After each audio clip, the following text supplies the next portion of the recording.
this story, this is like a palate cleanser story for the day. This is a crazy, crazy story. But here's a question for you. Did the United States land on the moon? Just drop it in the comment right now. Just let us know in the comments field here. Did the United States land on the moon? I already see hundreds of people saying no. Okay, just let us know your thoughts on this. Seems like an easy thing to prove, right? We know the landing site. We know exactly where they apparently landed, right? Show us the landing sites. Show us the evidence. And yet the former head of Russia's space agency and certain Russian academics can't seem to find any evidence at all that the United States actually landed on the moon. Oh boy, this story is going to piss off a lot of people. So here's the guy by the name of Dmitry Rogozin. There he is. That's Dmitry. And he worked at Russia's version of NASA. Not only did he work there, he ran it.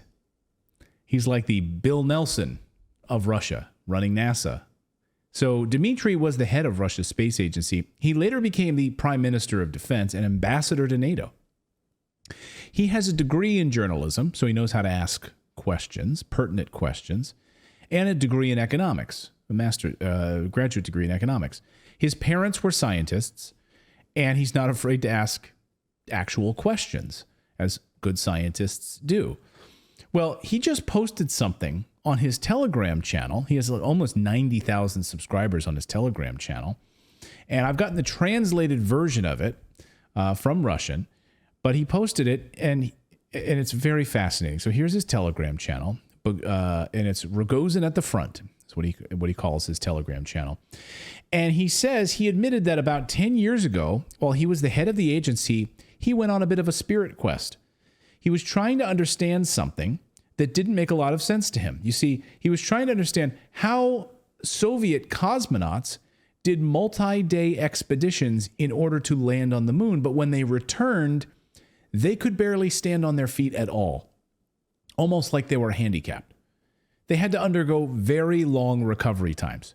And he couldn't understand then how the Americans emerged from the lunar modules, looking like they had just stayed at the Four Seasons. Because they're Nephilims. It didn't make any sense to him.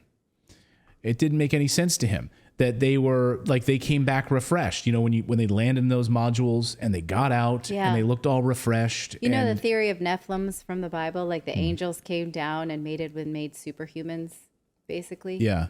So it could be that. Maybe it could be.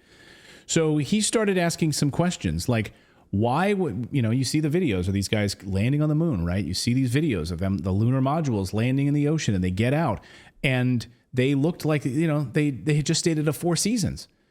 Like they're all refreshed. It didn't make any sense to him. So he started asking some tough questions at the space agency. Four Season moon. Yeah. So he started asking some tough questions at the space agency that he was in charge of. He wanted to know where the evidence was that the Apollo 11 moon mission ever reached the lunar surface. Surely, we have, as a competing space agency, we would have overwhelming evidence. We would have photographs of the landing sites, right? You would absolutely have that. You would know with pinpoint accuracy where the Americans had landed. Materials, scientific reports, all of it. We were in a Cold War with these guys. They would know every movement. And sorts of studies. How did the Americans do this? And yet he found nothing at the space agency. Nothing. I'm going to quote him now. This is Dmitry. About 10 years ago, when I worked in government, I sent an official request to the Roscosmos, which is their version of NASA, to provide me with documentary evidence of the Americans' stay on the moon. They were there for days, right? Which at the time was still at the disposal of the federal agency, he says. He continues, I was painfully embarrassed by the fact that the Soviet cosmonauts returning from multi-day expeditions could barely stand on their feet and underwent a long recovery after such flights. And the Americans crawled out of their lunar ships like cucumbers from the garden, he says. He kept pushing his government, give me the evidence that the Americans landed on the moon. And finally, he got a response from a Russian cosmonaut who basically told him to go pound sand for even asking the question. And he sent him a book. He sent him a book called Conquest of the Moon with a comment written by the cosmonaut Leonov that he said the Americans were there because they told him themselves that they were there.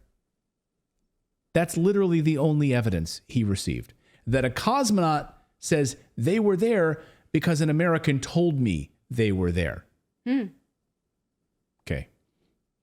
So the only evidence he got from a cosmonaut was from an American who spoke to him. Yeah, we were on the moon. Oh, okay, thank you. Okay, great. So this guy, the former head of the space agency, didn't give up. He says he continued to search for this evidence, but he found nothing. The only thing he got was anger from within his own space agency because of the relationship with NASA. They had a good relationship with NASA. And they didn't want it to be compromised. They told him to drop it, basically, and that he would, quote, aggravate an international situation. So shut up. Don't ask questions. Don't ask anything. But he didn't stop there. He then started asking Russian academics about it, who were in the know, and they all but stonewalled him. We know this is true because in November 2018, academic E.B. Elektronov from the Russian Academy of Sciences gave a really weird interview on Russian radio called Moscow Speaks radio show. And he admitted that, yes, Dmitry did ask him for evidence that the Americans had landed on the moon. So he confirmed the story. And he was put off by the question he described in the interview. And he admits this on radio. There he is. That was the academic who was put off by this. That how dare you ask me this question?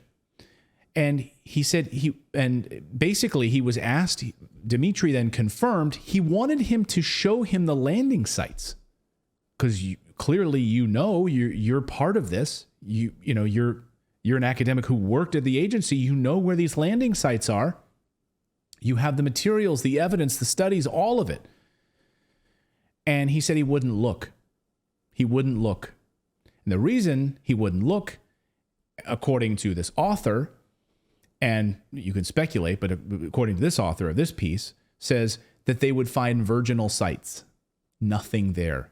No evidence that the Americans had landed in those sites at all. If they examined them, there wouldn't be debris. There wouldn't be boxes left over. There wouldn't be a rover that they left behind. There wouldn't be golf clubs. There wouldn't be anything that they purported to have landed there with. MTV flag? Yeah, the MTV flag. That wasn't there. But the American flag, like they would be able to find this stuff easily. But he said he was told, no, don't ask questions. Stop asking questions. I think this is an amazing story. So what do you guys think? Let us know in the comments below. What do you think about this? Head of the Russian Space Agency saying, I would just love to see some evidence of it. I'm just asking a simple scientific question. How are our cosmonauts coming back from these missions and can't even walk? And they're wrecked. And we have video footage of them coming down in the water and they're like, doo-doo-doo, and, a little rough, a little rough. And you would think, because, the Russians, their disinformation, that, they'd be motivated to show that Americans didn't land on the moon. To disrupt this story. Right. But so then why are they protecting America? Well, again, narrative? it's because the space agency is sort of like extracurricular. It's like the space agencies really are like, hey, whatever you guys governments are going to do and fight a war, like with the space agencies are kind of like this, like it's like a really tight knit community of scientists and stuff, and maybe they're just defending who they think are their brethren. I don't know. What do you think, David? Well, I was going to say, I feel like all of these issues, if we had data to back up these questions that people ask us, we would be proud to be able to give it to them. We'd be proud to give them that info. Here's all the data you want. We were first, all this other stuff. It's like all the softball questions they get, that they can't answer. It's like if they could answer them truthfully, they would be happy to answer them, but they never can. So if they can't provide data, that leads me to question.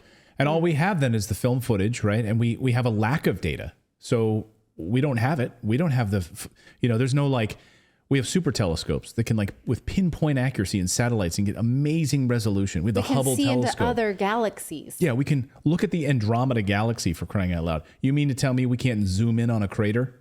And show us the stuff. Like, wouldn't that be a great thing?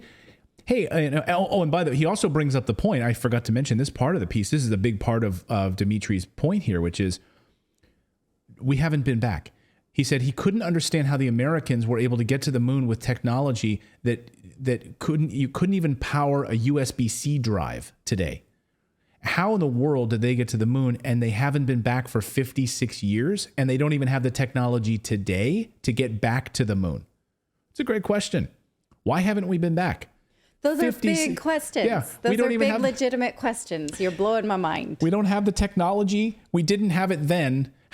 Why don't we have it now? And we still can't go back? These are great questions. I'm fascinated by this. There was one final thought I had on the telescope piece of this, or just the zooming in of this. All we have then, of course, is like the video evidence. And remember when Neil Armstrong and the crew were sat there at that press conference, people always remark how bizarre that press conference was. Like, here you were on another celestial body. You were literally on the moon. And all of them had just incredibly like dour faces. Like either, and for what, I don't know, I'm not going to speculate. Why were they so dejected? Like here you guys like international heroes, right? But you're totally dejected at that press conference, Neil Armstrong. It's like after. Well, it's like a bride after the wedding is super depressed. Like the big things already happened, Okay. and then you have to get on with your life. Right. That I get. Thank you so much for watching this segment here at Redacted. We are live every day at 4 p.m. Eastern Time, trying to share the stories that the mainstream media will not cover. You should also come over and join our community of Redacted Rebels over at redacted.inc. That's our private locals community where we can share exclusive content that we simply cannot share here on YouTube. Come over and join the rebellion together right now by going to redacted.inc. We'll see you next time.